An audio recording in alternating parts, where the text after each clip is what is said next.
Can't spin this shit. Padres swept at Dodger Stadium 2-8 against the Dodgers this year. 2 games out in the division, needing just 1 game to be even in the standings in the NL West. A huge momentum swing as they lose all 3.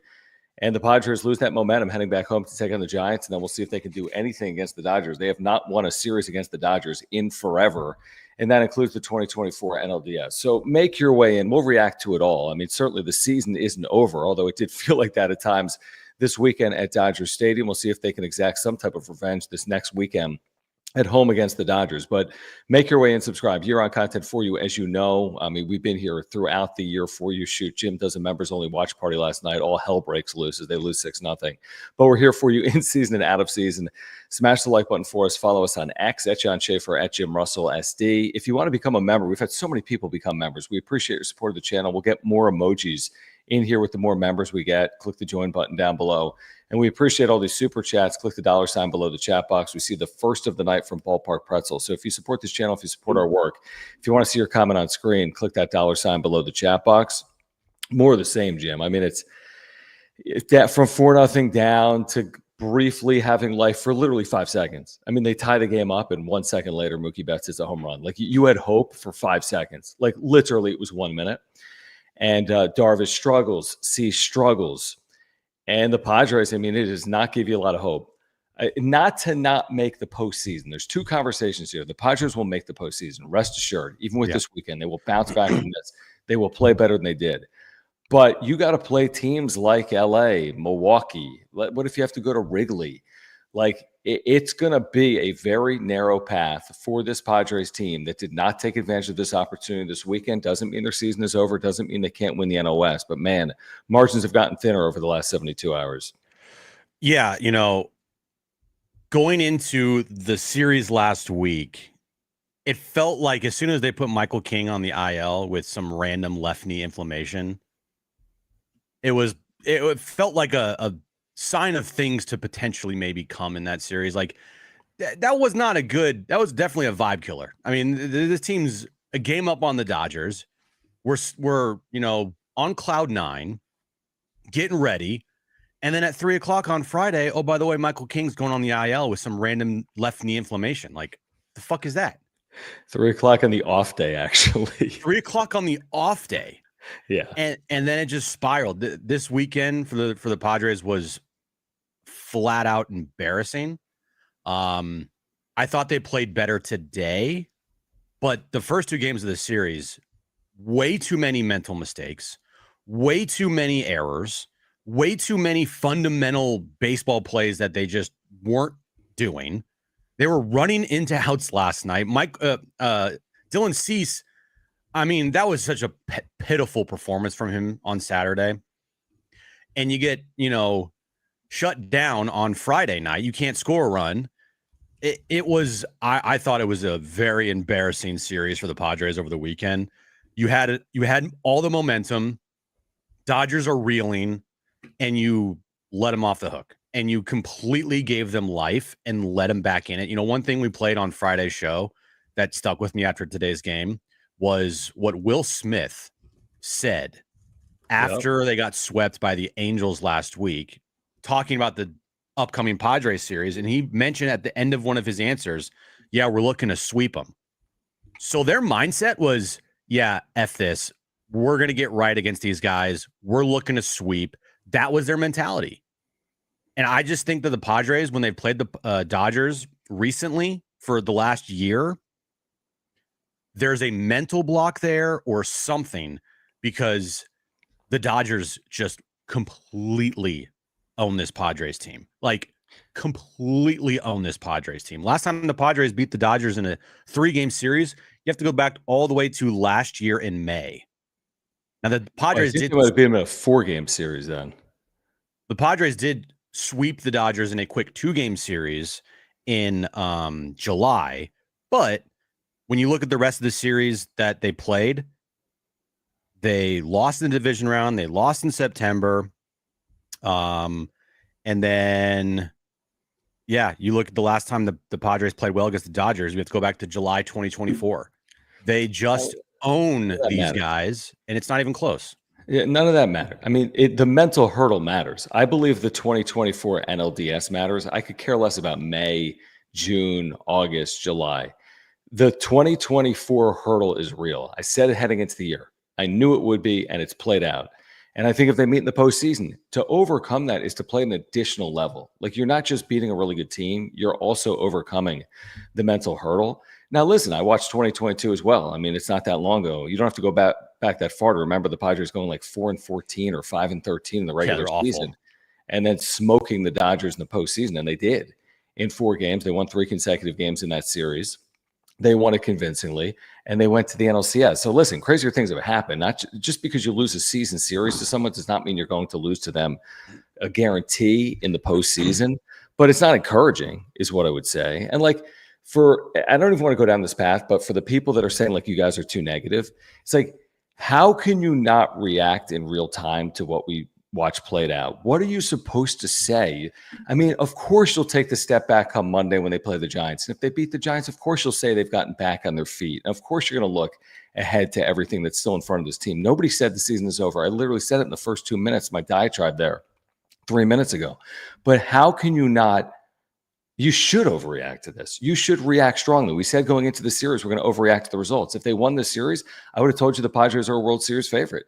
They got swept in this series. They don't feel like a World Series favorite today. It's not to say they're not going to win the World Series. Nobody knows what's going to happen.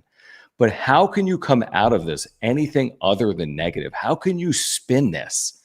Well, give it to me. I mean, spin it for me. Give me the bullshit homerism take on this series that holds any water. There's none. There's none. This team this weekend had an opportunity, and they fell flat on their face. It was embarrassing to watch. They held the lead for, I think, a half inning. Well, they didn't game 1. They led 1-0. Or a full inning, or it didn't last long. I can tell you that. The lead did not last long in this series.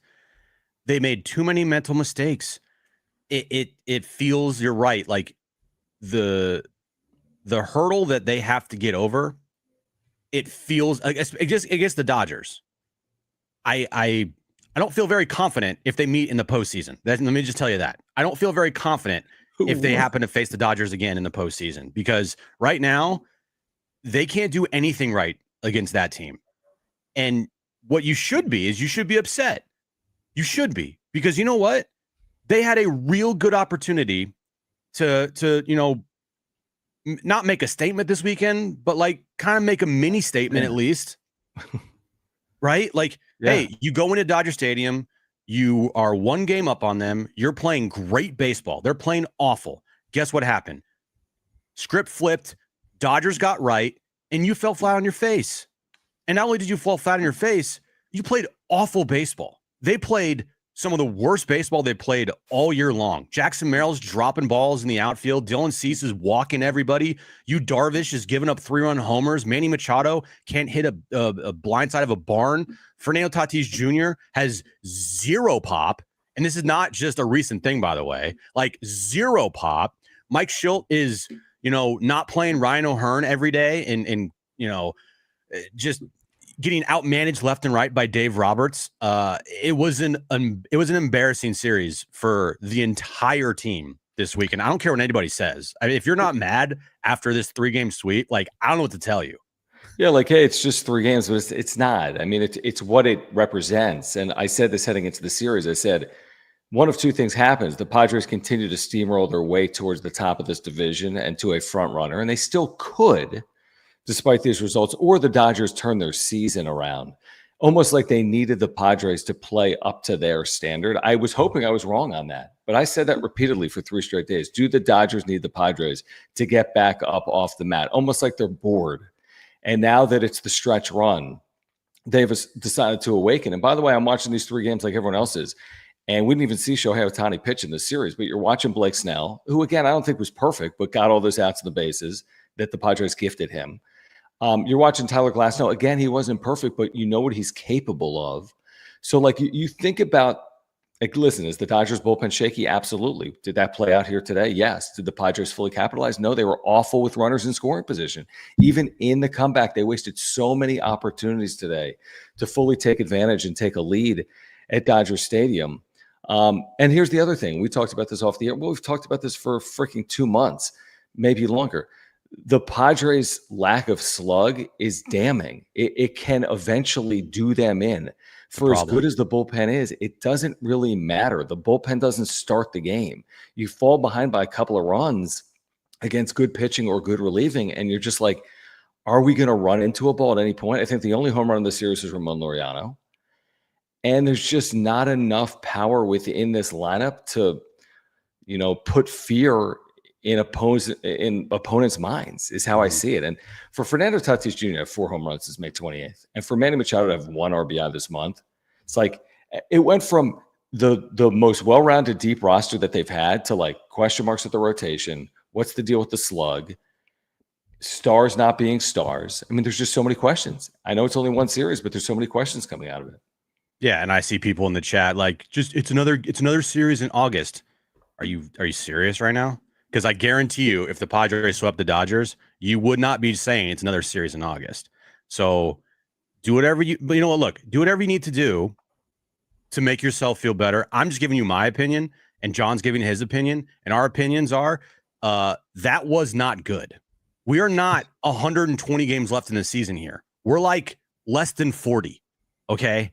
And right now, when you look at it, you might look at the standings and go, they're only 2 back. Well, actually, they're 3 back because the Dodgers hold the tiebreaker. So they're going to have to outplay the Dodgers by 3 games for the remainder of the season. And oh, by the way, the Dodgers could really just kind of end this thing if they play well at Petco Park this upcoming weekend against you, right? Because then it's going to make it even harder for you to jump that hurdle to win the National League West. Like, we were all talking the last week about, all right, National League West is now the first goal to make the postseason. And it kind of feels like it just evaporated like that. And you know what? Yes. Could they go and win this division? Yeah. But you know what? I have very little faith that they can. And they're going to have to prove it. And they're going to have to show us they can do it, because I'm not going to sit here after watching that this weekend and try to blow smoke up anybody's ass about how they can win a division when they play like shit against teams over 500 for the most part, and especially against the Dodgers. They can't beat them. I mean, put it this way. I mean, I'd put it bluntly. And listen, they can return the favor at Petco Park, and there'll be a lot of pressure on the Padres to do that, basically to get 2 games at Petco Park. But look at it this way. There's 38 games left.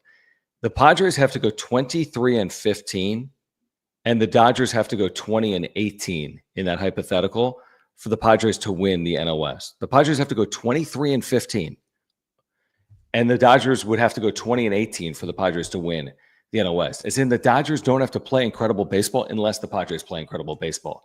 From here on out, maybe they do. I mean, we've seen the schedules, so maybe they go 24-14 and put more pressure on LA. The point is, it was right there to take advantage. I mean, even today, Jim, you get today, you're even. It's all good. Even if you've lost the season series, you feel so confident. You feel so much better if you win today. If you come back from 4-0 down, quote unquote, steal that game, get another run there, have Suarez have a clean inning, which he didn't. We can get into that as well. There's so many things to get into, truthfully, but you'd feel differently. But the 2-game swing magnifies it, and you have another opportunity, truthfully. I mean, but is anyone feeling like they're going to sweep the Dodgers at Petco Park next weekend after watching this? I feel like it's very wishful. If it happens, we'll all be here for it. Shoot, 2 out of 3 might go a long way, and you gain a game on them. But I'm just saying, like, if you're not frustrated, then I'd be surprised. Like, I think most people today and this weekend are frustrated with the way the Padres performed. It doesn't mean they're not a playoff team. It doesn't mean they're not a good team, but it is damn frustrating to play like that. When you were facing a rival, their backs were against the wall, and they got off the wall. And now it feels like your backs are a little bit against the wall just 3 days later. It's kind of crazy how baseball works.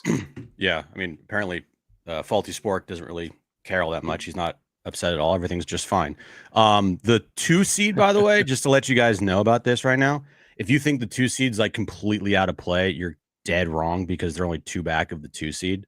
So there's no world here where even like that wasn't in play. And it's, it doesn't feel like it's in play, but that's the reality of things here. So like, you want home field.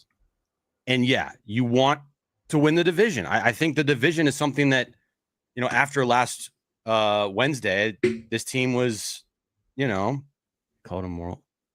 This team, this team had visions of winning a division's title. Like if you asked anybody in that dugout or in that clubhouse, hey guys, do you want to win a division or do you not care and just rather make it as like a 4 or 5 seed?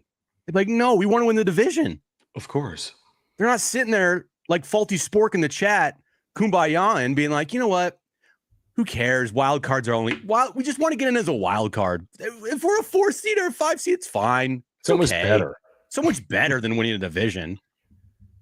I mean, out of your fucking mind.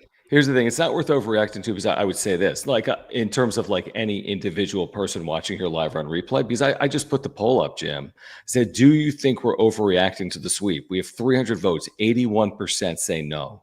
So a vast majority it's very few. Agree with our opinion, which is it has been a very frustrating weekend for Padres fans. We know they were 14-3 heading in.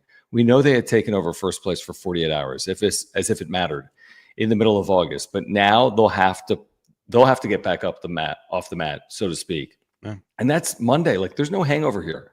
No. You got the Giants for 4. You got to take 3 of these games. The Dodgers are going to Colorado. You got to assume they're winning 3 of those 4 games. So that's where I am here. You got to get up off the mat. You got to take 3 out of 4.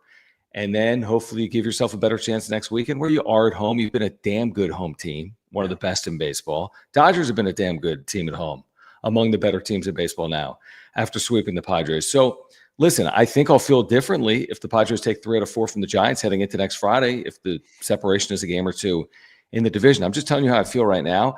And I'm going to feel even worse if the Padres don't take advantage of this series against the Giants. Like if they go 2-2 against the Giants, then I'll feel even worse. They got to put this behind them. They need to play well against San Francisco, and then they need to give themselves a shot this upcoming weekend against the Dodgers at Petco Park. Yeah. Sky's not falling. All right. You're not listening to us. We're talking about it's frustrating. It's agonizing. It's everything you hoped it wouldn't be after losing in 5 games to in the NLDS to the Dodgers last year. You're hoping you weren't going to be 2-8 the next year against them, were you? Yeah, no, nobody want that. And by the way, raise your hand if after Wednesday sweep of the Giants and you go up 1 game on the Dodgers in the division that you thought you could win the division. And raise your hand if you were like, it's cool if we get swept by the Dodgers. Yeah, exactly. You're not. Nobody is saying that. Nobody's saying that. Swept by anyone. Padres shouldn't be getting swept by anyone right now. Not with this roster against any team, and not against that freaking Dodgers team that is not fully. I mean, that's not a complete roster. Watch that series. They're not. Their bullpen is so leaky, dude. What they did in the 8th and 9th inning on both Friday and Sunday, they kind of got away with it, so to speak, before they went to Vesia, essentially for 5 outs here today. Right. All right, let's get to some of the super chats. There's about 1,000 people here live. Please subscribe to this channel. We can agree on this. We're going to be here all year long. All right. So we may disagree sometimes on opinions, but we can agree on this. We're going to be here all year long, no matter where it goes. We're going to be here for you, whether it's good or bad. We tell you that a lot. We're 60 subscribers from 9,400. Can you take a moment and subscribe to the channel? That's all we ask. Please take a moment and subscribe to the channel. We appreciate your support. Click the $ below the chat box. We'll get your supers like this one from Ballpark Pretzel, who gets us started tonight by saying Manny walking to first with men on second and third, 2 outs. I mean, Manny is going through it. And it wasn't just the 1-for-12 series, Jim, because you widen it out. We've talked about it a little bit here today. He's got 1 RBI in August. What does he hit? 200 or 210 or somewhere in that neighborhood around in the month of August. Yeah. So, I mean, he's going through it. And I was hoping we'd avoid this, but I mean, he had opportunities and some clutch moments over the course of the series and didn't come through, and got to talk about it. How could you not? I mean, it feels like it's Manny's MO, either against the Dodgers or in like huge games down the stretch and in the postseason.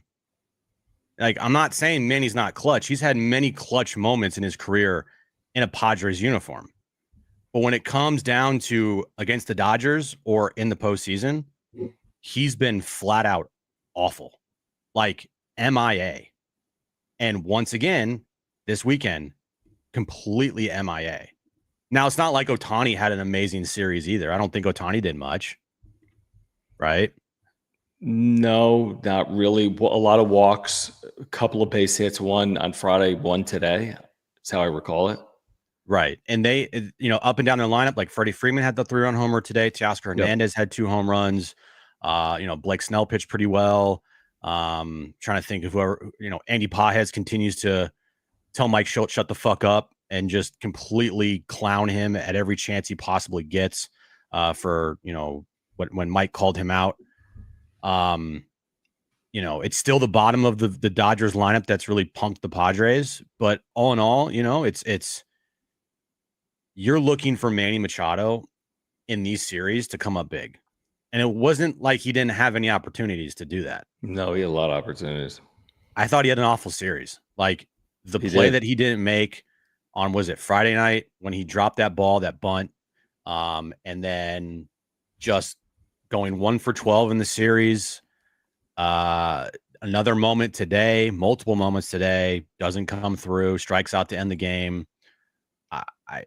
He, unfortunately, against the Dodgers specifically, I'm not saying like all the time, I'm just saying it specifically against the Dodgers, he shrinks and he does not come up big against the Dodgers. And I've had the hustle conversation a lot, and a lot of times people don't want to have it. Like I've had the hustle conversation. People, oh no, he does everything. He does everything else. He keeps himself on the field. He posts.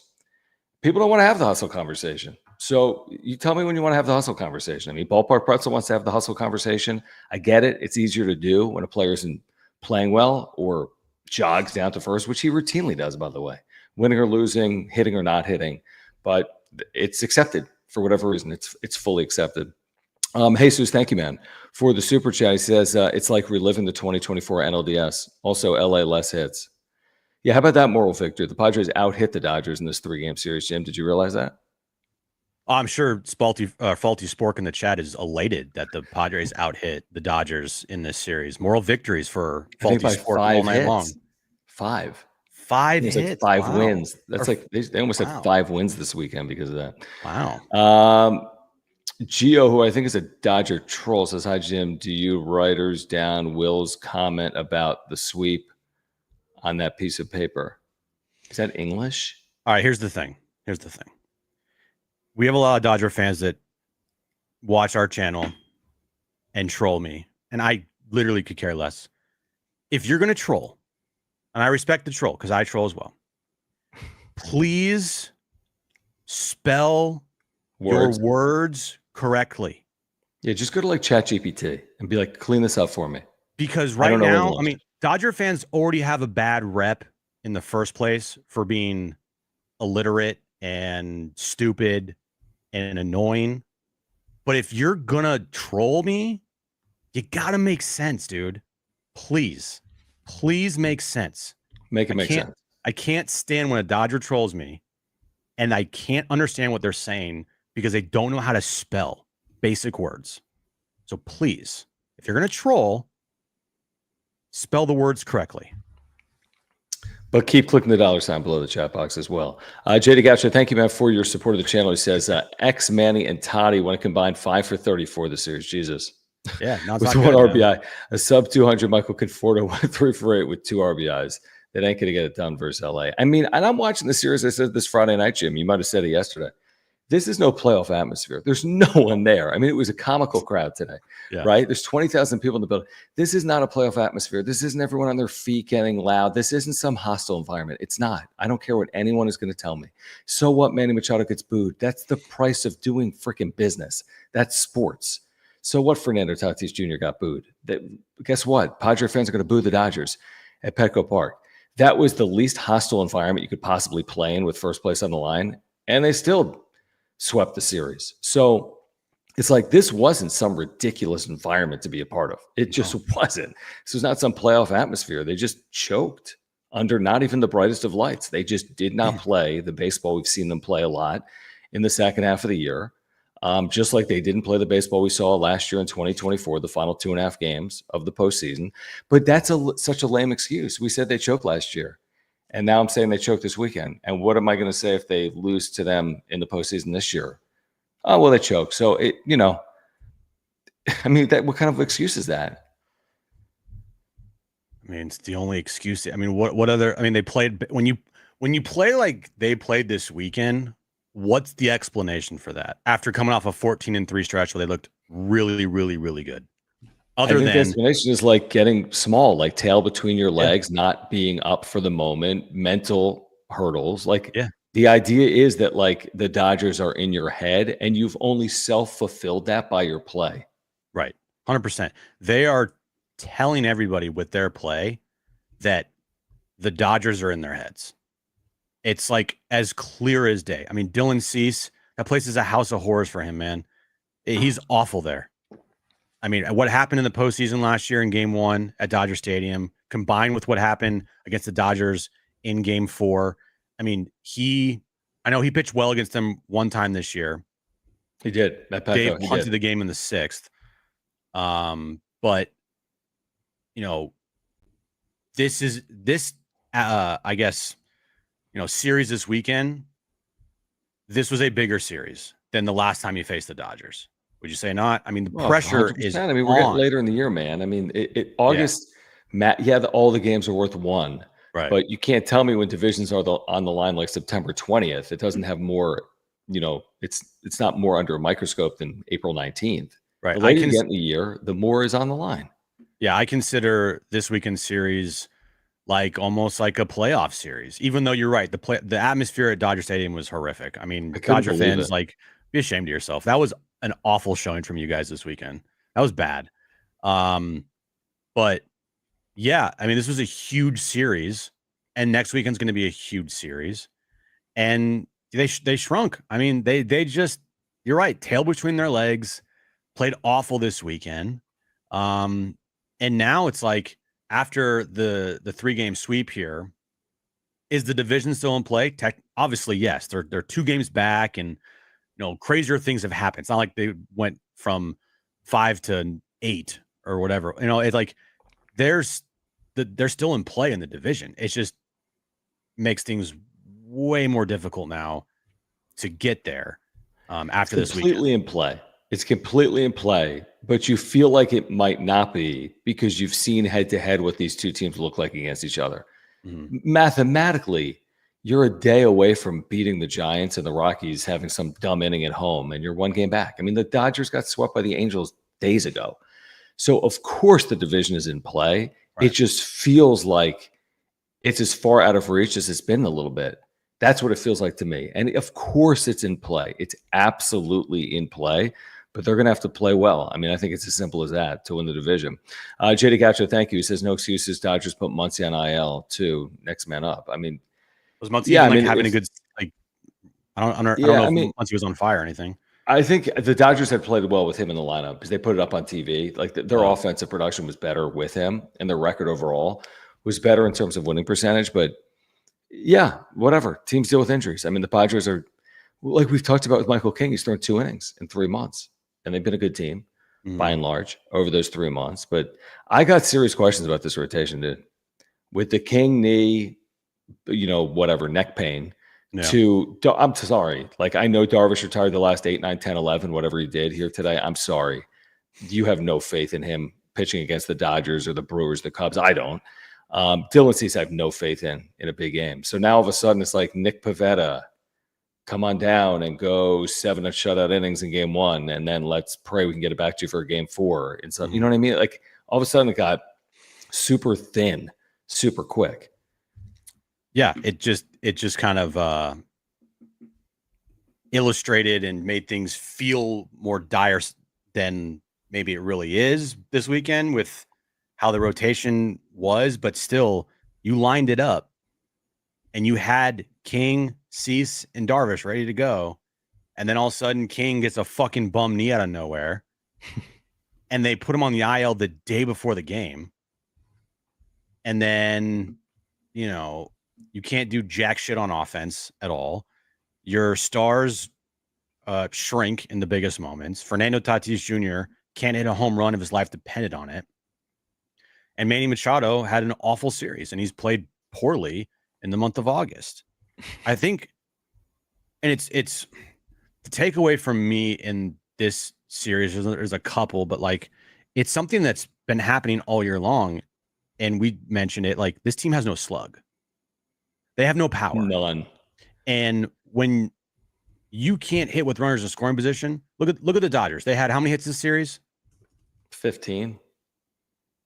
Well, I know the Padres out hit them, but my point is like, how many homers did the Dodgers have, and how many homers did the Padres have? And The Padres had 1, Ramon Laureano. And the Dodgers had what, 4 or 5? I mean, they had Freeman, Pages, Betts. They had 3 today. Teoscar 2. Yeah. 6, 5, 6, 7. That's who they are. And you need that in a postseason. You need that moment where like we're not getting anything going on offense, and then boom, someone hits a home run, right? And it just kind of illustrated the difference between these two teams and how it's going to be difficult for you in the postseason, because the work that it took the Padres to get back to 4-4 in this game took 8 innings. It took the Dodgers 3 pitches to retake the lead. You're right. And I will say this too, and you're 100% right. It's pulling teeth sometimes for the Padres to score. But how many squandered opportunities did they? How many times did they leave a 100. runner at second or third? They had a zillion opportunities to score more than 4 runs in this game. It seemed like it was inevitable. Honestly, in watching it, I'm like, they will inevitably score 5 runs in this game because of how many opportunities they had. And they squandered so many. Freddie Fermin gets thrown out at second on a ball that caroms off the wall. Right. You got first and third, 1 out. I mean, it was just all kinds of settling, or runner second, nobody out, you don't get them in. It's just first half Padres stuff is what we saw over the course of today's game and really this series.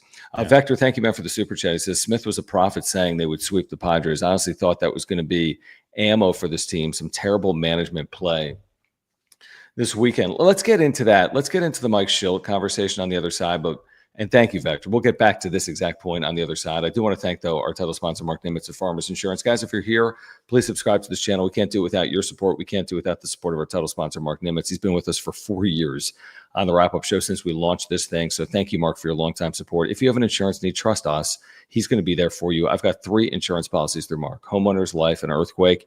He does auto as well. Whatever you need, he's going to take care of you. He's going to save you time and money. He's going to be there for you and your family. He's a great insurance agent. You can take that from us. In addition, he's a diehard Padres fan. So if you call him, he will talk to you about the Padres. He'll eventually talk to you about your insurance, but he will talk to you about the Padres. So click that link in the description down below. Get in contact with our title sponsor, Mark Nimitz. If you support this channel, the next time you have an insurance renewal, before you renew, get in contact with Mark Nimitz at Farmers Insurance. Yeah, all his information is on that ticker below, mnimitz at farmersagent.com. And you reach out to Mark, let him know that John and Jim from the wrap-up show sent you. I mean, all 3 games, Mike Shildt was under a microscope, right? Mm-hmm. And all 3 games offered critiquing. And fair critiquing, right? Yeah. All 3 games offered like criticism of the Padres manager. And again, this narrative that's played out actually since last year's postseason is Dave Roberts has outmanaged Mike Shildt. No one said, and I've seen some of the comments over the last 2 shows, oh, you're saying Mike Shildt's the reason why they lost the games. No. We get it. He doesn't have a bat. He doesn't have a ball, right? We get it.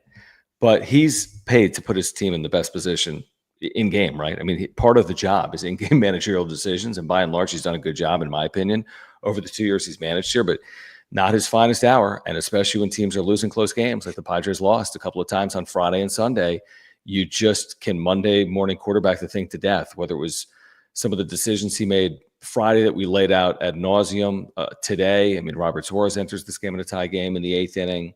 Mm-hmm. There's a lot. Obviously, the lineup construction that we've talked about, whether that's fully him, is maybe up for debate. But there was a lot that played out over the last 3 days. Yeah, I mean, everyone had a bad series. I mean, Shildt had a bad series. The players had a bad series. I mean, everybody. It's a team sport, and nobody. I'm not going to sit here and be like silver lining, like, oh well, you know what, this is this could happen. Like, no, you got swept. It's all bad. All right. But yeah, you're right. He had at least a moment in every single game where he got outmanaged and that he made the wrong call. Friday night, it was the bunt call. I thought that was awful. And you can also couple that with not playing Ryan O'Hearn Friday and Saturday night and have him come off the bench. And it's like, He's coming off the bench to face a lefty. So why not have him in the lineup to face a lefty anyway?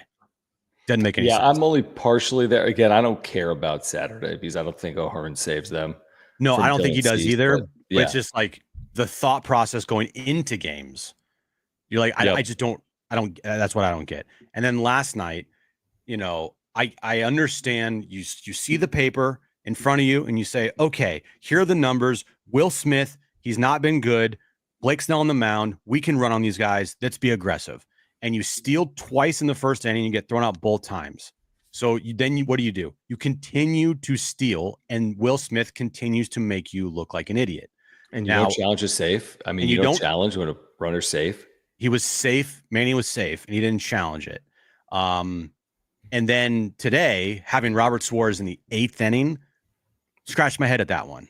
Not really understanding why you would do that. And if you tell me because the top of the lineup's up, okay, well, Mason Miller's, what's wrong with Mason Miller against the top of the lineup? There's no difference between the two, in my opinion, other than the fact that Robert Suarez has closed games out for this team all year long. It doesn't make any sense. They changed his role. Let's be honest. It doesn't make any sense. You only pitch him in a tie game in the bottom of the 9th inning to extend the game because you can't pitch him. I mean, I have no problem pitching him in the bottom of the 9th inning to extend the game because you need to get to a 10th. So you can't assume you're getting to a 10th inning. So I have no problem if Miller goes a clean 8th that you pitch Robert Suarez for a clean 9th and then figure out the 10th inning because you have to get to the 10th inning. But it didn't make much sense to turn to him. And I mean, I'll tell you what, another one of these, the whole, you're this dominant bullpen, Jim. We've talked a lot about it.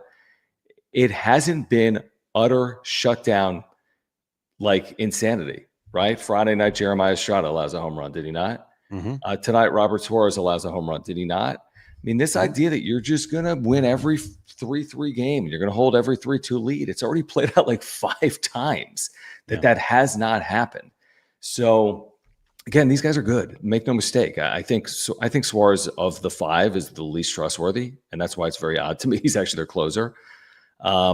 Or his stuff certainly isn't the best among the 5, nowhere near it. With Miller, Morahone, Estrada, he's nowhere near has the best stuff. He has the 4th or 5th best stuff among that group. He throws a 98 mile per hour straight fastball is what he throws. So it was confounding, and it looks bad when what played out, which is Mookie Betts, who struggled, hits that home run to lead off the inning, and you're left kind of scratching your head. Why was Robert Suarez even on the mound in a tie game in the 8th inning? Yeah, I don't know, man. Robert Suarez is another guy too that you kind of feel shaky about going into a postseason game, right? Yeah, you don't feel like fully confident with him as your closer because he's very,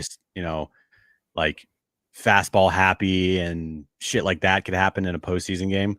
I just think that today going down 4-0 early, and then it takes you, 8 innings to tie it back up. Right. Run.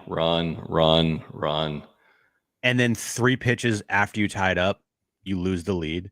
It just shows you that this team is going to have to work their ass off to put runs on the board because they have no pop. And I mean, can it be done? Can a team that has no pop win a World Series? Yes, it's been proven, but it's not like it happens every year. It's not like every year you look at it and be like, oh, it's fine. You don't need home run power in the postseason. It's okay. I mean, these guys can't hit home runs. They're just not doing it. And they're 29th in baseball in home runs hit, 29th. And the Dodgers are either first or second right now in baseball. Let's get to some of the super chats because we're well behind on supers. Guys, over here, 1,000 people here live. Please take a moment to subscribe. Year-round content for you. We're 53 subscribers from 9,400. We're just about 600 from 10K.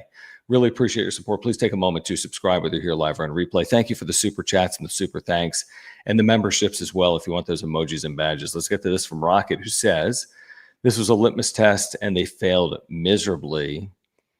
I think it was a litmus test. I think it's half of the test, Jim, truthfully, because we can't tell the whole story until we see next weekend. I mean, if the Padres get swept next weekend, Jesus.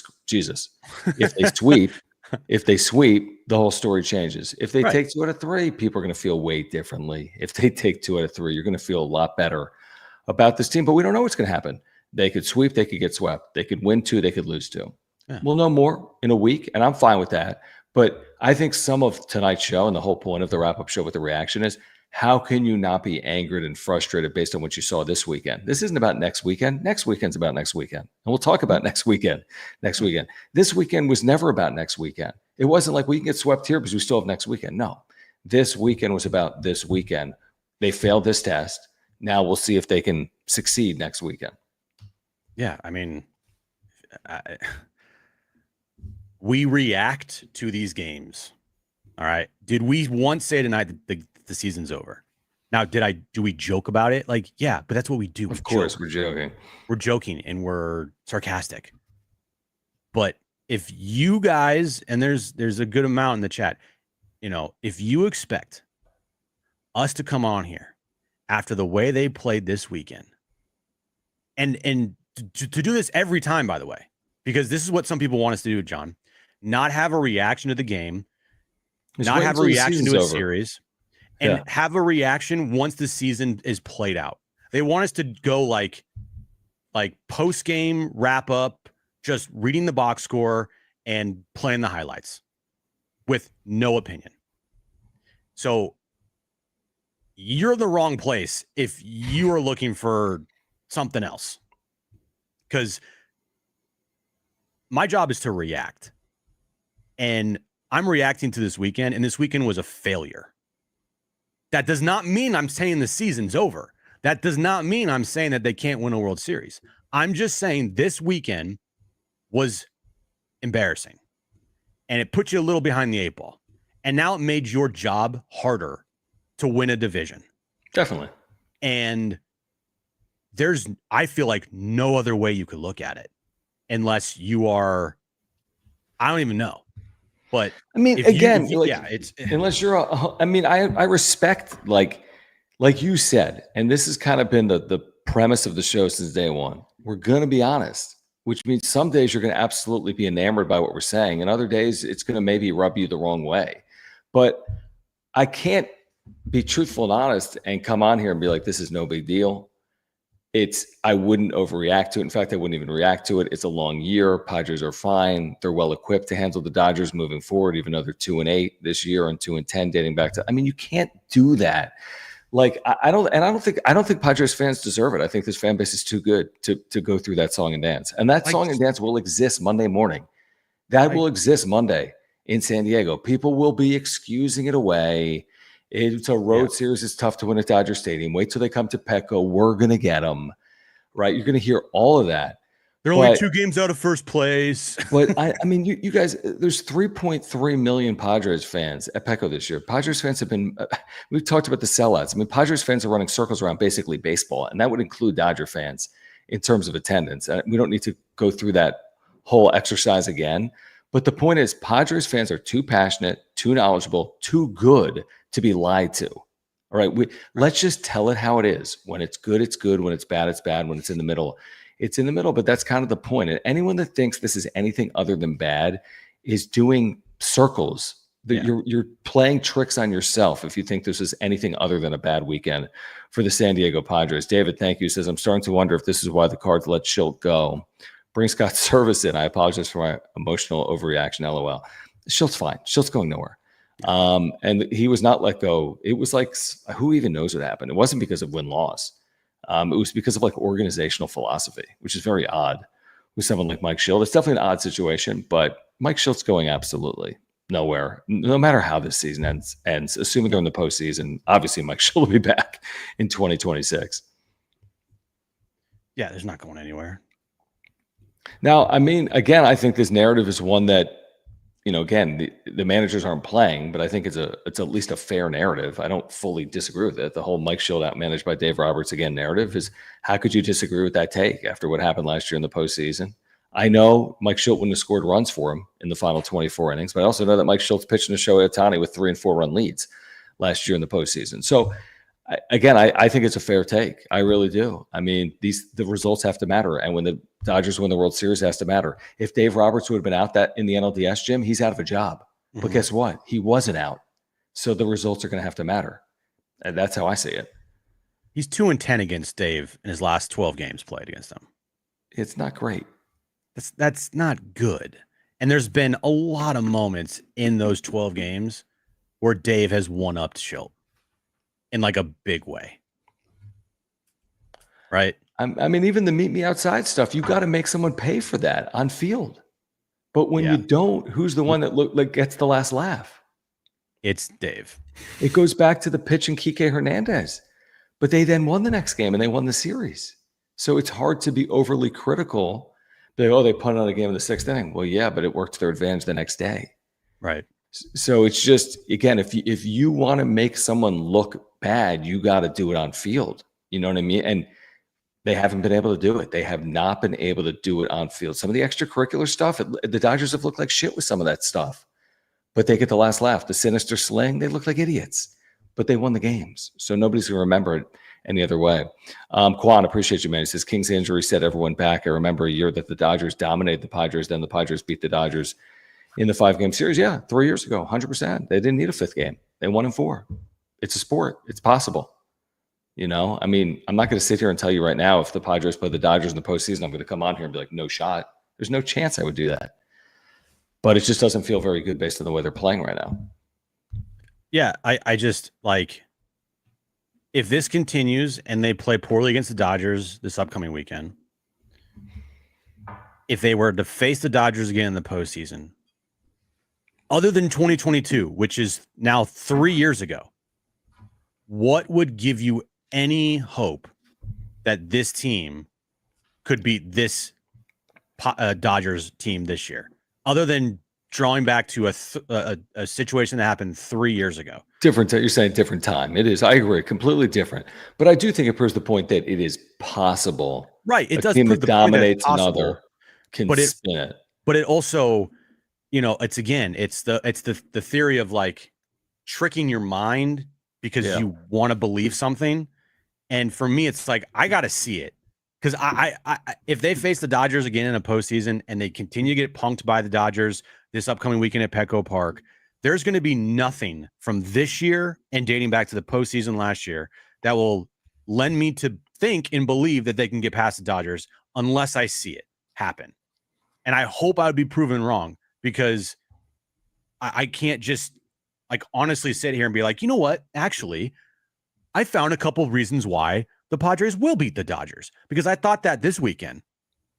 And it's the Lucy pulling the football theory every single time against the Dodgers for the last year. You're like, oh yeah, now's the moment. And you're like, nah, just kidding. So it's like, go and prove it. I got nothing else. I'm not going to sit here and say you can do it. I don't have faith that you can, but you know what? Go out and show me that you can.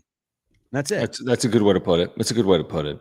Padres Payne, thank you, man, for the super chat. Guys, over here, subscribe. You're on content for you, and thank you for the supers. We'll get to all of them. We'll be here as long as we need. Padres fall to the Dodgers on this Sunday afternoon, 5-4. They're swept in L.A. by the Dodgers. He says, bad series for Manny. Get a rise out of the 2 spot. Let O'Hearn play. Laureano's a dog. Other than that, tough weekend. Starters didn't give us a chance. Now, listen, I get the criticism of Arise. We've been there at times.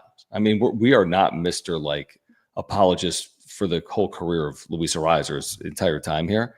Right. But he did have 3 hits today, and he's got the highest batting average in the team. I get it. The OPS is low. His OPS is always low. His OPS is low when they acquired him. He's never been like a 900 OPS guy. He's never going to be an 800 OPS guy from this point moving forward. But he does get on base. He's hitting 291. Manny's hitting 291. I'm looking it up right now. He's 8th in the National League in batting average. He's 10 points behind leading the National League in batting average. I get it. At times it looks bad, but he had 3 hits today, 2 doubles. So I think some of the criticism towards Arise, I'm like, guys, are you watching Fernando Tatis Jr.? Who again, he makes you look the other way because he comes through here and there, Jim. And then Manny Machado, again, who has struggled here recently. Jackson Merrill, who's out now. We haven't even talked about his ankle. Left this game. So I don't know. I just feel like when the team's struggling, you can point anywhere. But I don't know. Is Arise their biggest problem? No, he's frustrating to watch because like he takes a lot of pitches down the middle and then swings at a lot of pitches out of the zone. Yep. And it's like it's just frustrating to watch that. But he's not the biggest. I mean, he's sometimes a problem for this team, sure. But there's other concerns with this team that you question, right? like the, Manny Machado kind of just shrinking against the Dodgers. Fernando Tatis Jr. not knowing how to hit a baseball over the fence. Dylan Cease has had a roller coaster of a season. Mike Schilt in big games,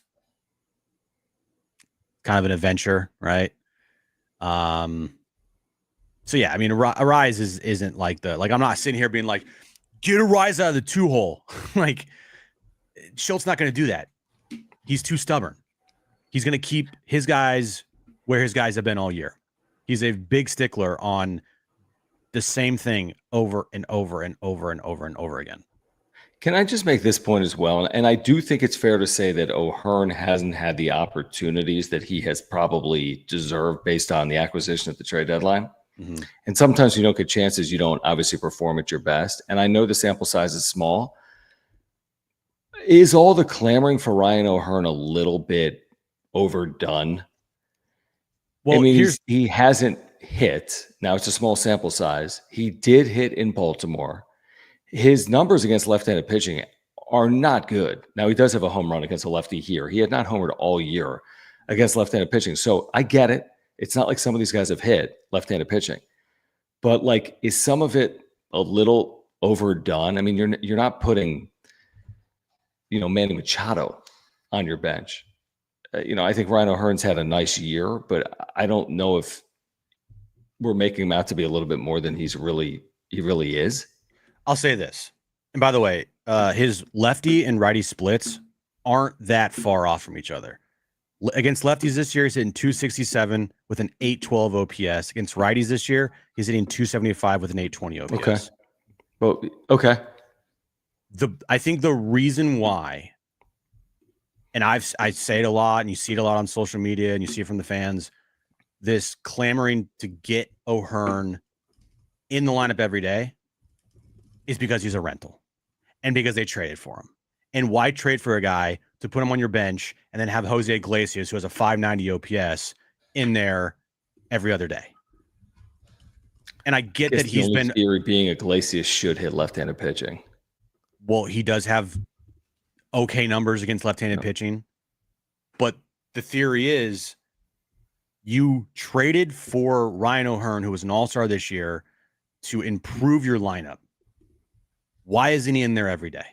I mean, he should definitely be in there every day against righties. And I could make the argument for lefties based on what you just said with his splits. I could make the argument. I just don't know if it's the end all be all in their lineup. Maybe it is.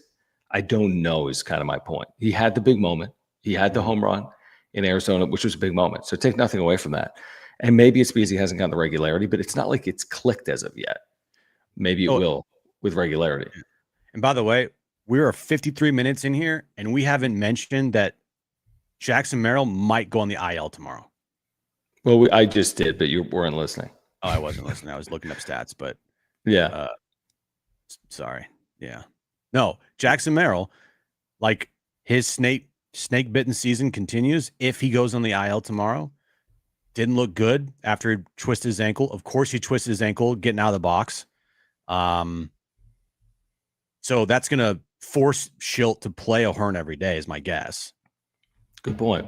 Because you're going to have to play him, or of course, if you have Jackson Merrill. I mean, well, hopefully that's not the case with Merrill, but I mean that's a blow. I know that Merrill hasn't had the same year as he had last year, and it's been start and stop for Jackson Merrill. But you were hoping he'd be healthy for the stretch run here for the Padres. Right. Guys, let's put all this behind us and go to Las Vegas and play Lucky Box vending machines and pick up a mystery card or a mystery autographed jersey. Lucky Box is so cool.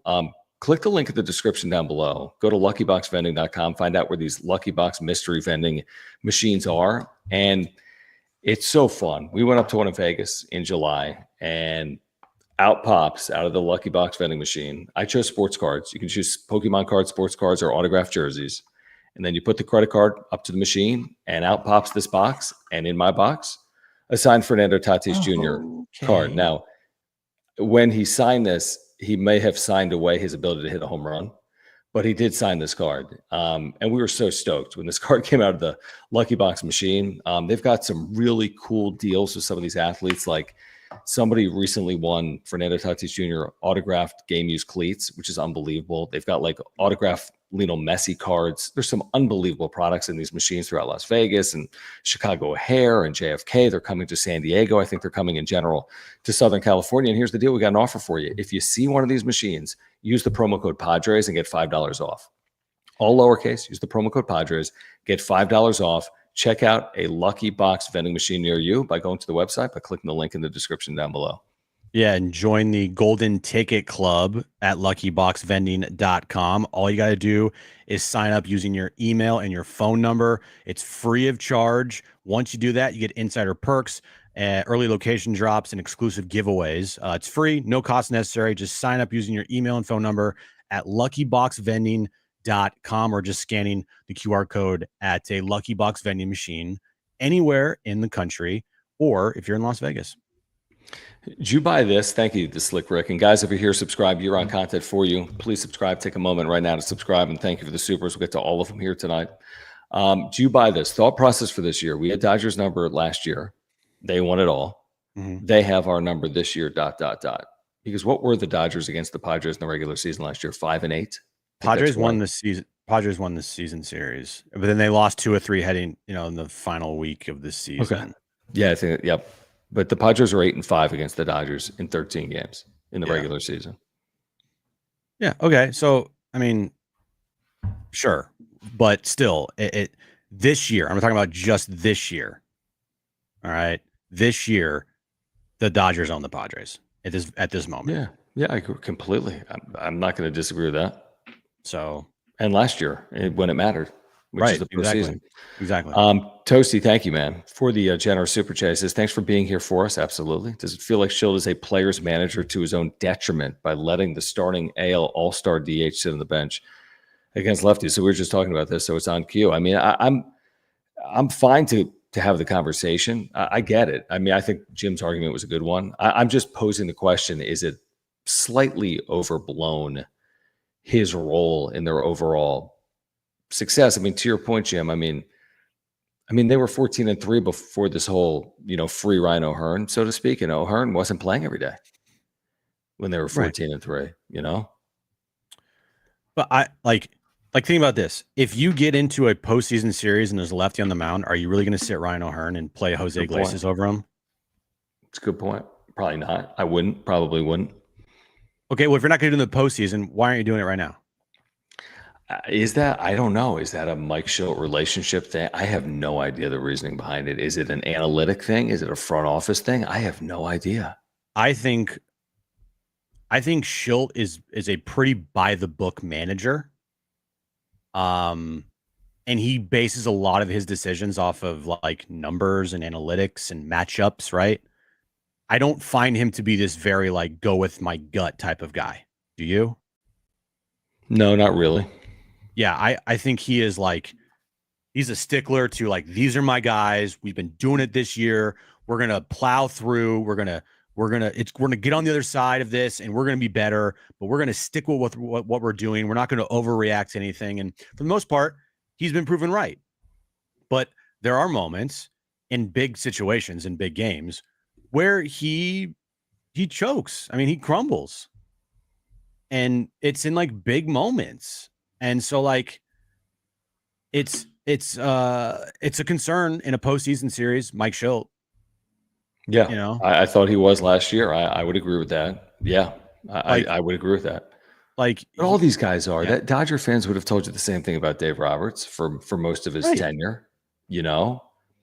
All these guys are. Bob Melvin is. Most of these men. If you're not Bruce Bochy, most of these managers are going to be, second and third guessing. But it's a fair point. Carlos, what's up, man? Appreciate you. I'm sure it's been a tough weekend for Carlos, who lives and dies on this stuff like a lot of people do. He says, we're the little brothers, point blank. Tatis, Manny Rise, they all freaking choke and crumble under pressure versus Dodgers. PTSD of 2024. Suarez was so predictable. Schild is shit. Laureano, the only dog here. I mean, we should talk about Laureano. He's been amazing. He's played very well. He's played very well for this team. He's been a big part of this lineup. I think the lineup hopefully looks better, and Ramon Laureano is a big reason why down the stretch. But Laureano's been a terrific pickup. He really has been. And now they're going to need to all click here Fermin certainly has had his moments as well. They've had some pickups, I think, that have value. Mason Miller certainly has value. So I don't know. But Laureano, I mean, hopefully he's going to need to carry them somewhere. I mean, he's been very impactful in this lineup. Hopefully he can continue to play well with this team, kind of rocky right now. It's just it's great that he's playing the way he's playing. I mean, fantastic pickup by AJ Preller. For the most part, all of AJ's moves have done something and they've worked out and they've been, huge improvements over the players that were previously here. But if Ramon Laureano is your best player, I mean, it's not a good sign. Now again, they were 14-3, and he, I guess, technically was one of their better players, right? Mm-hmm. But he wasn't on the team for 5 of those wins. Yeah, I think they started 5-0. That's right. So 9-6 since the trade deadline. I think that's right. If I have that right, 9-6. And then in the stretch where you're looking at start the Boston series was the stretch of tough games, right? The schedule got tough. They're 3, 4, 5-4. No, last night. Right? Yeah, is that right? 4. They're 5-4 in their last night because they got swept here. They lost a game to Boston, and they took 2 of 3 from Boston. They swept the Giants, so they're 5-4 in their last 9. Yeah, I think you did it right. Yeah. Let's see here, Jay. Appreciate the super chat. He says SD and their inability to perform against LA. Shake my head. I mean, yeah. I mean, it's this division. We know the way it's played out, and you like to think. How many times do we say it leading up to this? Is this the year? It's the same Lucy pulling the football away analogy. It felt like it was real. It still feels possible. It just feels less possible than it did 3 days ago. And I agree with you. I think they need to prove it against LA. You're not going to feel great if they lose 2 out of 3 at Petco Park. I promise you that. You're not going to feel good about your chances. You're just not. Not to say that it's impossible. I'm telling you how people are going to feel. You're not going to feel good losing 2 out of 3 at home. So maybe they turn it around. I have no clue who pitches Friday. Darvish pitches Friday to start that series. I don't think love so, that. Yeah. And that it's just. I don't know. I mean, you don't have great options outside of Nick Pivetta. It's I'm not overly confident in Darvish, Cease, these new guys. I mean, Nestor Cortez has been fine, but are you overly confident? Randy Vasquez, you got King on the IL. It's not what it felt like just a few days ago, truthfully. Eric, thank you. He says Padres feed off hostility. They left hungry. What? Maybe. I don't know. Remember, we wanted to know if there was going to be drama in this series. I agree with what you tweeted out. I think after Saturday night, the series is boring. Oh my god! Tonight wasn't, or today wasn't, but there wasn't all this drama. There weren't these crazy moments. It wasn't like there were hit by pitches left and right, and benches clearing and warnings issued. That wasn't the series. It was just the Dodgers winning 3 games. You know what I mean? Yeah, it's the Dodgers playing really bad baseball, seeing the Padres, and punking them. I mean, the Dodgers absolutely punked the Padres this weekend. Look, and if you don't think that this weekend mattered, okay, it's fine. It mattered. It absolutely mattered. I mean, I think it matters in a big way, truthfully. It's not the end-all be-all on their season, but it mattered. It matters in a big way. David, appreciate you for the super. Says shout out to Jim on the Saturday live stream for enduring that atrocious loss. I didn't watch that for 1 second, Jim. I wouldn't either. And it was 3-0 immediately, and then 4-0 a moment later. What's the best thing about that was it was a short game, wasn't it? No, it was 240. Hey, I mean, I guess an average game. If it was 2:0, if it was 2:10, it'd be great. I thought the stream length was 2:15. I don't remember. The MVP of that stream was my California burrito. I got people being like, "This was an awful stream." I don't fucking care what you think. Like, it was a members only stream. It was for our loyal members of the channel. And then John made it public to everybody so we can get all Dodger fans to troll and give us views because the joke's on them. Don't say the silent part out loud. Kat, thank you for becoming a member. If you want to become a member, click the join button down below. We do members only live streams. We have custom emojis. We have custom badges. We appreciate your support of the channel. Click the join button down below. All right, I do want to get back to the chat in a moment. I do want to also thank our viewers here on the wrap-up show for their support. We also want to thank our friends SeatGeek. They've got a terrific offer going on for you right now over at SeatGeek. If you use our promo code PODSWRAP, that's PADSWRAP, you're going to get $20 off your order of $50 or more at SeatGeek. That's right, $20 off your first purchase of $50 or more with promo code PADSWRAP. Just click the link in the description to download the app, have the code automatically added to your account so you can use it later. Do want to thank our friends over at SeatGeek. And look at this. This ain't the Dodgers series. This is tomorrow at Petco, where seating is very affordable. Monday night, Giants in town for the first of four. You can get in tomorrow night for under $40. This is with fees, $40. Take the $20 off with the promo code. So 2 tickets for $80 minus $20, $60. You can get in for less than that. Probably get in for about $55, 2 tickets tomorrow at Petco Park. Go see the Padres. Important series. They all are, obviously, Padres and Giants from Petco Park. So use that promo code, do it over at SeatGeek, and take $20 off your order of $50 or more. Yeah, SeatGeek's MLB's official ticket marketplace. Your tickets, they're fully guaranteed and instantly fulfilled in your account after purchase. Just use our promo code PODSWRAP, PADSWRAP, for $20 off tickets at SeatGeek. That's $20 off your first purchase with our promo code PODSWRAP. All right, let's get back to it here. We appreciate you guys with the super chats. Carolina, thank you for the super. She says Dodgers pitching rotation this weekend: Snell, Glasnow, Yamamoto. Side note: Manny is better at bubblegum bubbles than his slug. That's funny. I mean, just let's think for a second about all these injury concerns of the Dodgers. Now you look up and you're talking about Ohtani, Yamamoto, Snell, Glasnow. Who am I missing? Snell, Glasnow, Yamamoto, Ohtani. Who pitched Friday for them? Oh, Kershaw. And Kershaw, who's been very good in the regular season. He's got 3 ERA, 3 even. His last 3 starts have been terrific. So, I mean, their rotation has kind of come into form, assuming health. And the Padres hasn't. Like, it came into form as you got Darvish back and you got King back briefly, but it hasn't really come into form. Darvish still has a 6 ERA, doesn't he? Right around it. Yeah, he's definitely hit or miss this year for sure. 5.97. Yeah, he's been hit or miss. His stuff, I mean, there's times it looks good, but a lot of times this year it's been kind of blah, and the numbers prove that. So, like, do you trust him in a postseason game? I mean, we'll see, but I mean, it's not encouraging that, damn near what, 10 starts, almost 10 starts for Darvish, and his ERA is still like almost 6. Yeah, I mean, it's been very underwhelming. I'm with you. There's times like today, the final 3 innings, he looked great, but the problem is the first inning counts. Right. I mean, that's the issue. I mean, 1.22 WHIP isn't the end of the world, but a 5.97 ERA.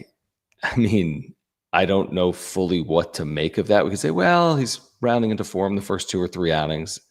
He's made 8 starts, by the way. He's only thrown 37 innings in those 8 starts. So he's not working deep into games by and large, and they're not winning his starts also by and large, unfortunately. So is there still time for Darvish? Absolutely. But yeah, you may have to count on him out of necessity, Jim, because where else are you going to be turning if Cease isn't good or if King's dealing with ailments and injuries? I mean, Darvish might be on the mound, and if you're in a 3-game plus length series, he's going to be on the mound potentially. I mean, this is get this one thing straight here. If Michael King is not going to be healthy for you and pitching effectively, it just makes things that much more difficult. Can they get to the postseason without Michael King? 100%. And they will. Can they win a World Series without a healthy Michael King? I don't know, man. I mean, this offense doesn't like strike fear in anybody, does it? They aren't a team that mashes. So yeah, you need to have Michael King in the postseason, and you need him to be healthy because Dylan Cease, shaky as hell, big game pitcher. He is not. You Darvish, he's not pitched well this season so far. He's pitched well in the postseason for the Padres. But it doesn't give you much confidence going into a postseason series if he ends his year with like a 5.8 ERA. And then Nick Pivetta is their ace, and he would most likely be their game one starter. Right. In that hypothetical, yeah. I agree completely. Yeah. I just pulled that up. Thank you, Carolina. Jack, appreciate you, man. He says daily high expectations and reactions to failure is expected when our big dogs are locked in for hundreds of millions. Pods told us to get on board. Yeah, absolutely. I mean, place is filled every single night.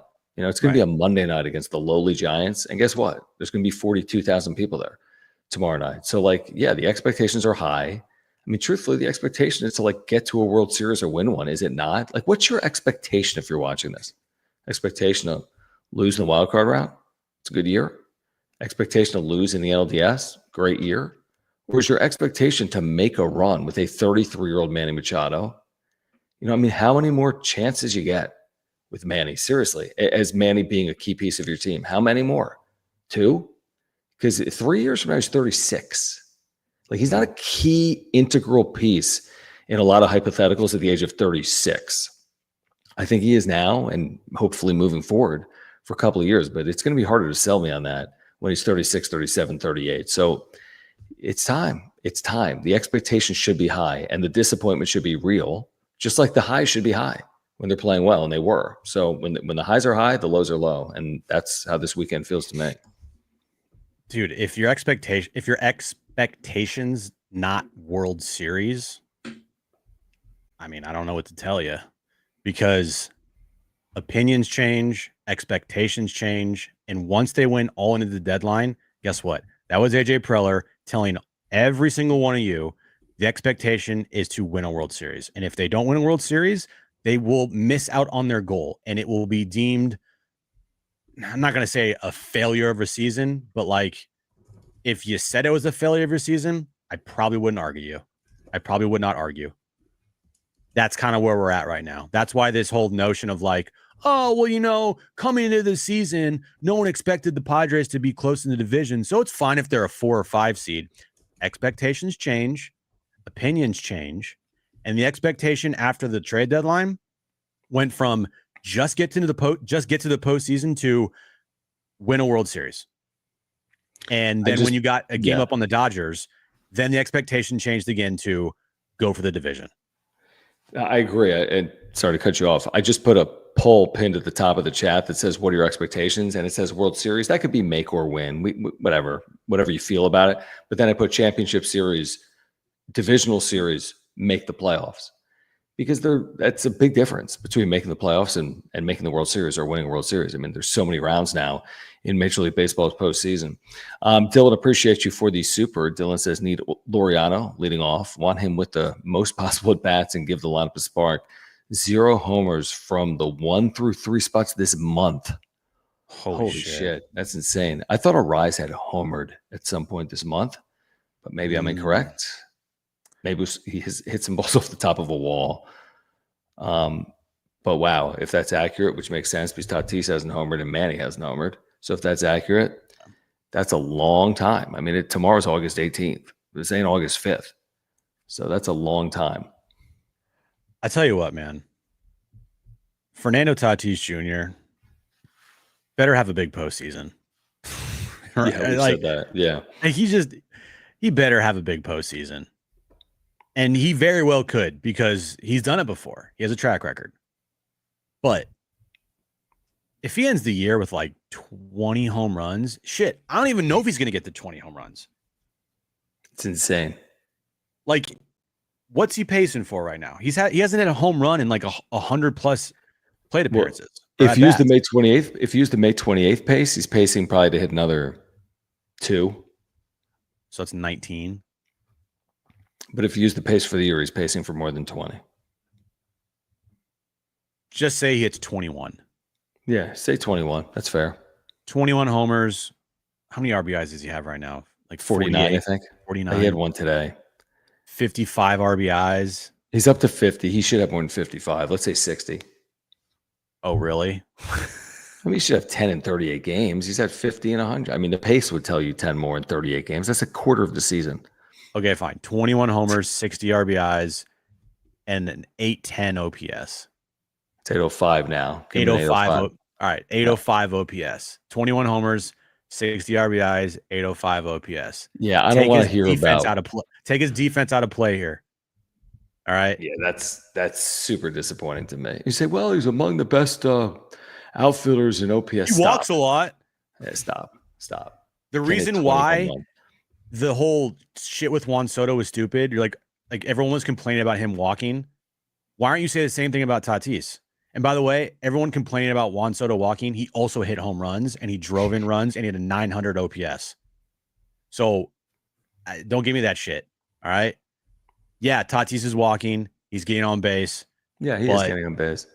Like you said, John, he's doing just enough to have, guys like Mike Schilt and anybody on social media that's defending him saying, you know what, he's actually having a really good year. I have two eyes. You have two eyes. John has two eyes. He's not having a good season. Okay. For the expectations that we have of Tatis, this is not a good year.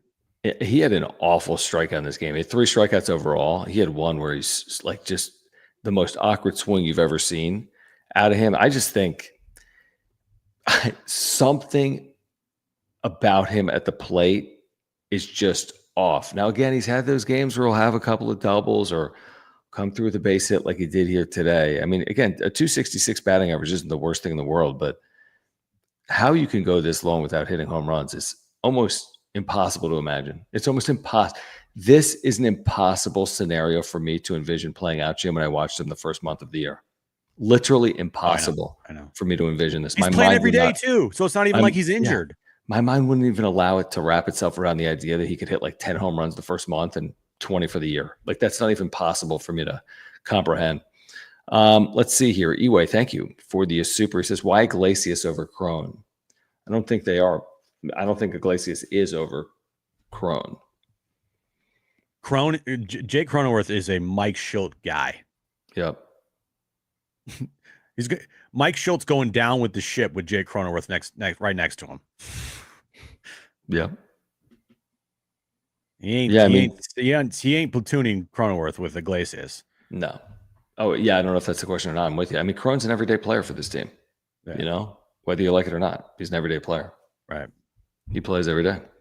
JD Gatcher says, playoff Cease and Kershaw. Who do you trust more? Well, I don't trust Cease.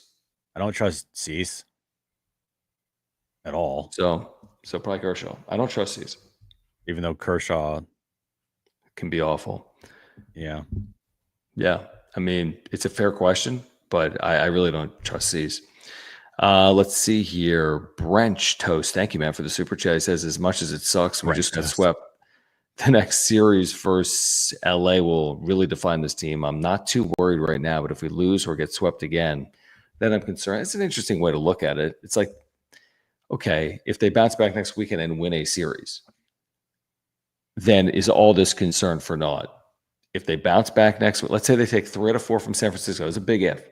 Say they take 3 out of 4 from San Francisco, who's been awful. They won today to snap a 7-game losing streak. And then let's say you take 2 out of 3 from LA. Big if.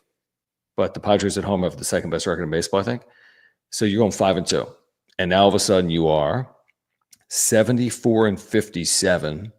And let's say the Dodgers do the exact same thing in the 4 games against the Rockies. You're 1 out. You go 5-2 this week. You pick up a game by going 2-1 against the Dodgers. Really 2 out though. Yeah, but it's still overcomable at 1 out. Like, I get your point. You have to beat them in the division. You have 31 games to make up a game or 2. It's possible. I think people feel a lot different, truthfully, whether they should or shouldn't. I think if they go 5-2 this week and win a series against the Dodgers, people feel differently. Yeah, I think they will feel differently too. But I can tell you this, I'm not going into this upcoming weekend series after they play the Giants here thinking that they can do it. That's a good point. Like, go improve it. Go out there and prove it. Because I really thought this past weekend they were going to go to Dodger Stadium and play some good baseball. Me too. And I was dead wrong. And they crumbled this weekend. I mean, just lights too bright type of shit. And that's a little concerning.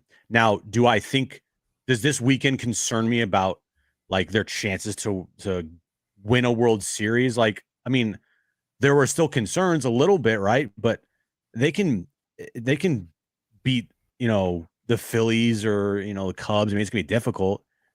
But if they face the Dodgers, like then we're like, I don't know, like go out and prove it, guys. Like hope you can do it. Hope you can get over that mental hurdle that you can have right now. So,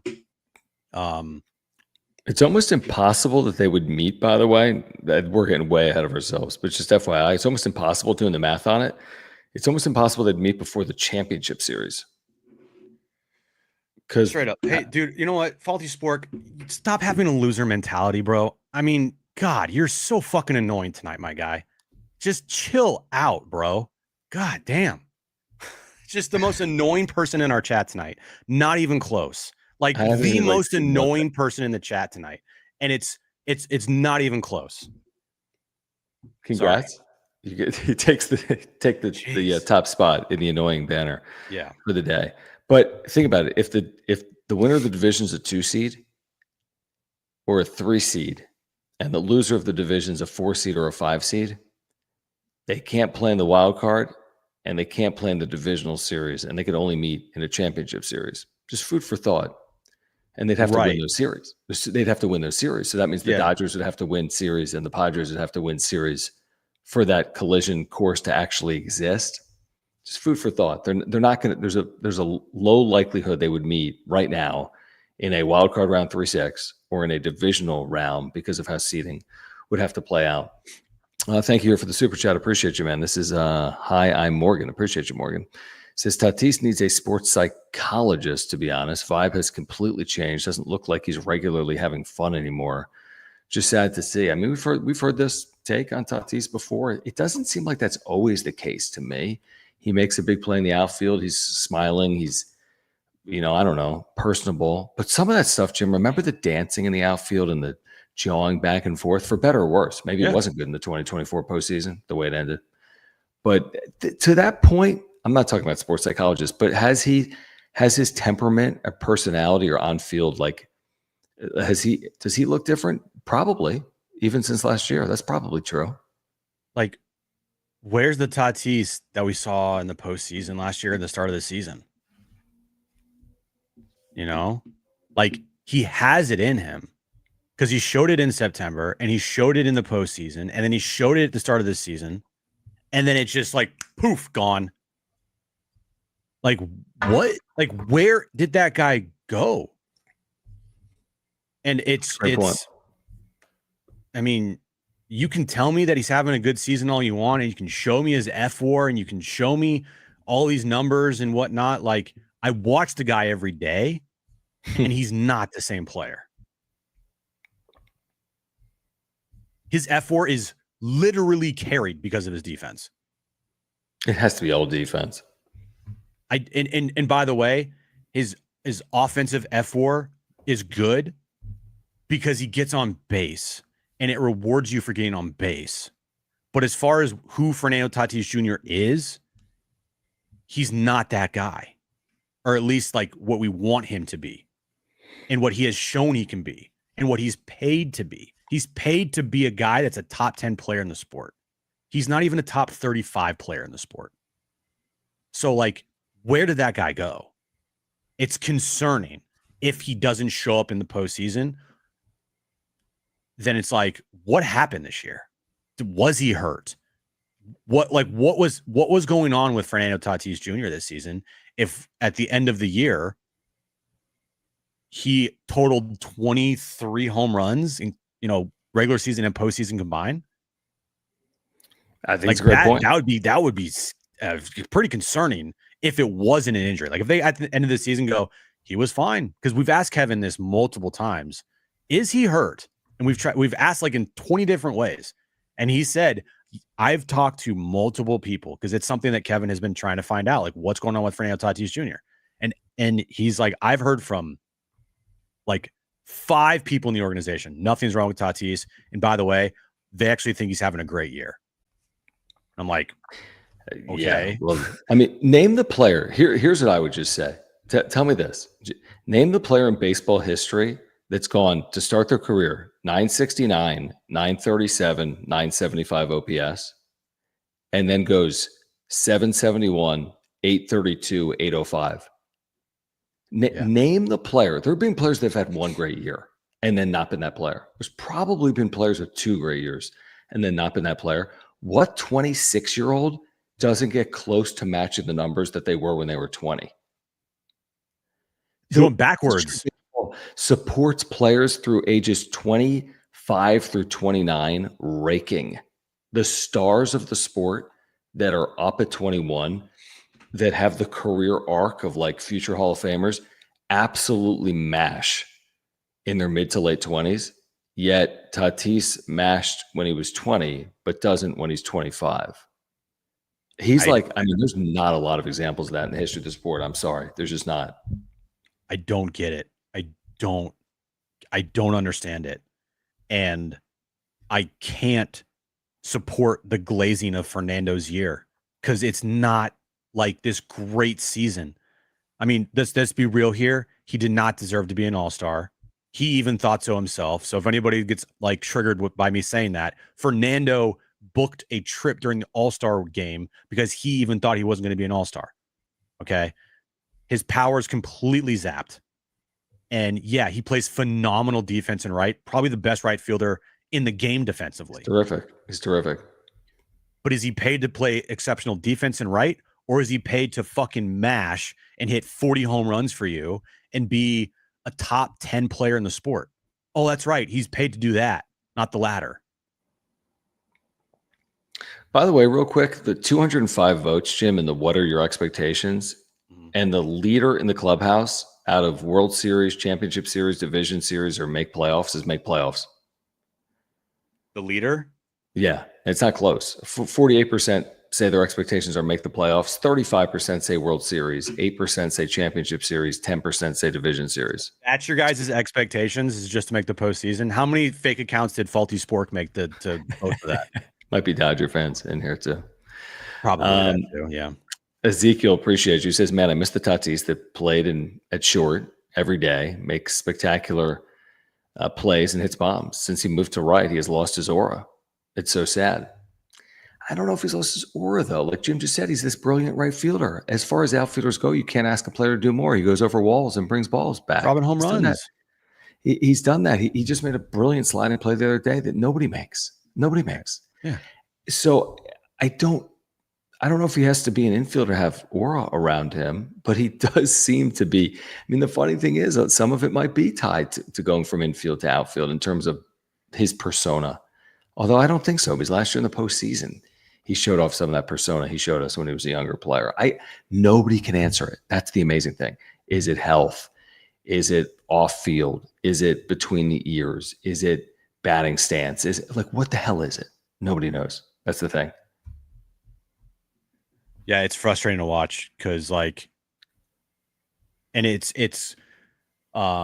excused by the team and some fans out there. I know it is that, he's having a good year because he's getting on base and he's walking and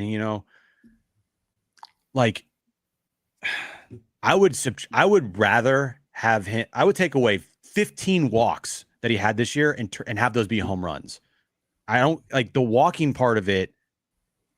You need to have the walks with the home runs and the power. Then you can say this shit is like clicking, right? Like Barry Bonds didn't walk. He walked because of his power. And he also hit fucking nukes, dude. That's what I'm saying. He hit 70 home runs. Maybe not the best example, but Juan Soto has shown power throughout his career as well, and so has Tatis. But Tatis needs to show us more of that power he showed us when he was younger. Mm-hmm. David, appreciate you, man. He says, non-troll Dodger fan. Padres need to pounce on the Dodgers from Friday at home, not to win the game, but to shift the mental mindset. Dodgers will be flying from Colorado without an off day. Tired. I mean, I don't care if the Dodgers were playing frickin' TJ the day before or had 3 days off and Right. lined up the rotation. Padres need to play well, regardless of circumstance. The atmosphere will be real. It'll feel like the postseason in San Diego. There'll be a lot of Dodger fans in the building as well. It's going to be a real atmosphere this upcoming weekend. There's no doubt about that, regardless of this past weekend. And the Padres just need to bring it on field. Their fans will bring it. The atmosphere will be dynamic and playoff-like. The team has to overcome this mental hurdle and whatever it is and win a series against Los Angeles. But the first thing they have to do is win a series against the San Francisco Giants. That's what they actually have to do.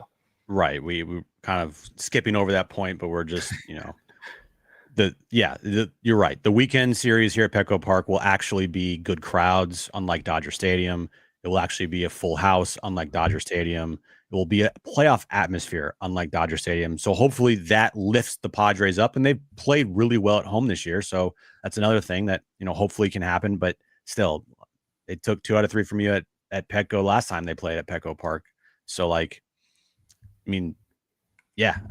think, tonight everyone's frustrated, or most people are frustrated with this series, but as soon as 6:40 hits tomorrow, they got to lock in and play good against the Giants, and they got to make sure that they don't continue this slide. Because I said it after their 14-3 stretch on, I think, either Wednesday night or Thursday night. I forget what night it was or whenever. And you look back to their 14-3 start in the start of the season, and they proceeded to go 3-8 in their next 11. So you can't do that now in August. You could do it in April and May, but in August, you can't, slipping up like that would then kiss the division goodbye. And now you're fighting for hopefully a home playoff series in the postseason. Yeah, that's exactly right. And the adage in football, don't let one team beat you. Don't let one team beat you twice. I mean, don't let the Dodgers beat you on Monday. They ain't playing you Monday. You can't come out lackadaisical tomorrow and lose at home to the Giants. That's completely unacceptable. All right. We do want to thank one of our partners here on the wrap-up show, our good friends over at Underdog Fantasy. They've got a brand new offer for you right now at Underdog, and that is with the promo code PODSWRAP. Click the link in the description down below. You get $50 in bonus funds just by playing $5. So you hear me right. For new customers, play $5, get $50 in bonus funds when you sign up with promo code PODSWRAP. In addition to that, you get the 50% deposit match up to $1,000. In addition to that, you get a free gimme pick. What's a free gimme pick? It looks like higher or lower than a half total plate appearance for Manny Machado tomorrow. So they're just giving you a pick. This couldn't be simpler or easier. All right. You choose Manny Machado, you pick him to homer, even though he hasn't done it in our lifetimes, it feels like. And then you take Fernando Tatis Jr. To homer. And then you take Robbie Ray to have lower than 5.5 strikeouts. And then you pair it with, NFL action as well. You don't even need to do it with NFL action, but if you want to do that, let's take Jaden Daniels to have higher than 54.5 passing yards. I don't know why he'd be playing, but let's just say he is. Then your $10 wager pays $203. Add in Joe Burrow on that. Your $10 wager pays $365. Add in Jake Browning, and you get the point. The more you play, the more you can win. Literally 1,000 times your money in a single night just by playing Underdog. So use that promo code PADSWRAP. And again, play just $5 and get $50 in bonus funds, get the 50% deposit match, and get the free gimme pick with promo code PADSWRAP. Yeah, scan the QR code above my head here. Once you scan the code, it will take you to the Underdog Fantasy app in the App Store. Download the Underdog Fantasy app. Use our promo code PODSWRAP, PADSWRAP. Interesting here before we get out of here. It says, it's incredible that Tatis, in short, was a bad defensive player, but impressive offensive player. Now he's an elite defender and an average offensive player. That is kind of interesting. The metrics would not support him being a good defensive shortstop, but they support him being an outstanding defensive right fielder. And he was a great hitter when he was a shortstop, and he hasn't been that same hitter. I think that's just – I don't think they're tied together. No, I don't think it's tied together. Tatis rather be a shortstop than, playing right field. Far removed from that, right? Oh my God. So far removed. It's just,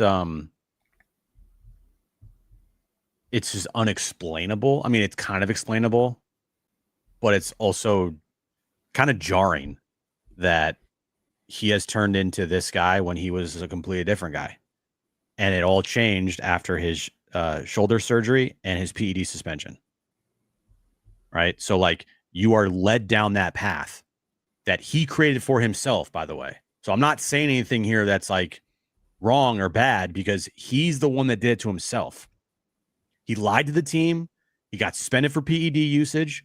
And oh, by the way, he didn't get shoulder surgery after his 10 like subluxations of his shoulder in 2021. And then the team had to force him to get it because he lied to him. And so like all of that there turns into a guy that, you know, has an 800 OPS and will Tatis hit 30 home runs again in his season, in his career? I say yes. Because he's got so much time. Because he's got better so much hope time. so. And he could look a lot different at some point. I can't guarantee it, but even a bad 3 years doesn't tell me that the next 10 years he can't have a good year. But, better. Yeah, he'll hit 30 home runs. Okay. Trust me. By the way, we'll say this too about, you know, don't let the Dodgers beat you twice when it comes to the San Francisco Giants. You are facing Robbie Ray tomorrow. And that's Nestor Cortez, Robbie Ray. And that's, you know, not the easiest or most favorable matchup to begin this 4-game series. So join us on John and Jim. All right, we will get you ready. We'll react to Padres Dodgers. We will look ahead to Padres Giants. And we will have Kevin Acey on the show, our Padres Insider. We'll have full coverage for you. Weekdays 2 to 6, San Diego Sports 760, iHeartRadio app. We're also on YouTube. Find our channel. Search for John and Jim 760. We got 4 hours, 4-hour show that we stream on YouTube. Weekdays from 2 to 6 p.m. And then join us tomorrow night for a wrap-up show. We'll react to Padres Giants. We'll see if they can snap this 3-game skid after getting swept at Dodger Stadium by LA. If you haven't subscribed to the channel, where are we right now in subscribers? Because we still have 800 people here at 11 something. We're 46 subscribers away from 9,400. Please take a moment to subscribe to this channel if you're here live or on replay. We really do appreciate it. So please take a moment to subscribe to this channel. Smash the like button for us, helps with the algorithm. Follow us on X at John Schaefer, at Jim Russell SD. If you're here on replay, thank you for the super thanks. If you're here on replay, thank you to those that become members as well. And then support our partners, Mark Nimitz at Farmers Insurance. He's been with us since day one. If you have an insurance need, get in contact with Mark. Told you about our friends at Lucky Box and Hamul Casino, SeatGeek, and we just told you about our friends over at Underdog Fantasy as well. See if they can pick themselves back up off the mat tomorrow night against the San Francisco Giants after getting swept in LA. And for Jim, I'm John. Thanks, guys. This has been the Wrap Up Show.